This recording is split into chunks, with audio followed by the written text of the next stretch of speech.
Hello friends, কেমন আছো সবাই? আশা করি খুব ভালো আছো। আজকে মন মেজাজ একদম খারাপ, কারণ আমার সোনা খুবই রেগে আছে আমার ওপরে। আমি ওকে এটাই বলতে চাই যে আমি কোনো হিংসা করি না, সেটাও খুব ভালো করে জানি, কিন্তু একটা বিষয় একটু বলে ফেলেছি খারাপ। যাই হোক, কিছু মনে করো না তুমি, বারবার বলছি, এখানেও বললাম ভিডিওতে। আর এই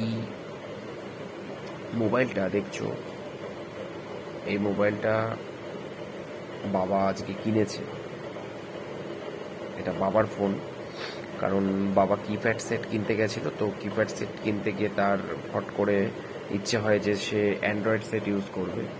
তো যাই হোক, আমিও দেখলাম তার যাক, সে অ্যান্ড্রয়েড সেট ইউজ করুক, তাই ঘেটে ঘেটে স্যামসাংয়ের A07 একটা সেট, সেটাই আমি করলাম। তো কেমন হয়েছে তোমরা জানিও।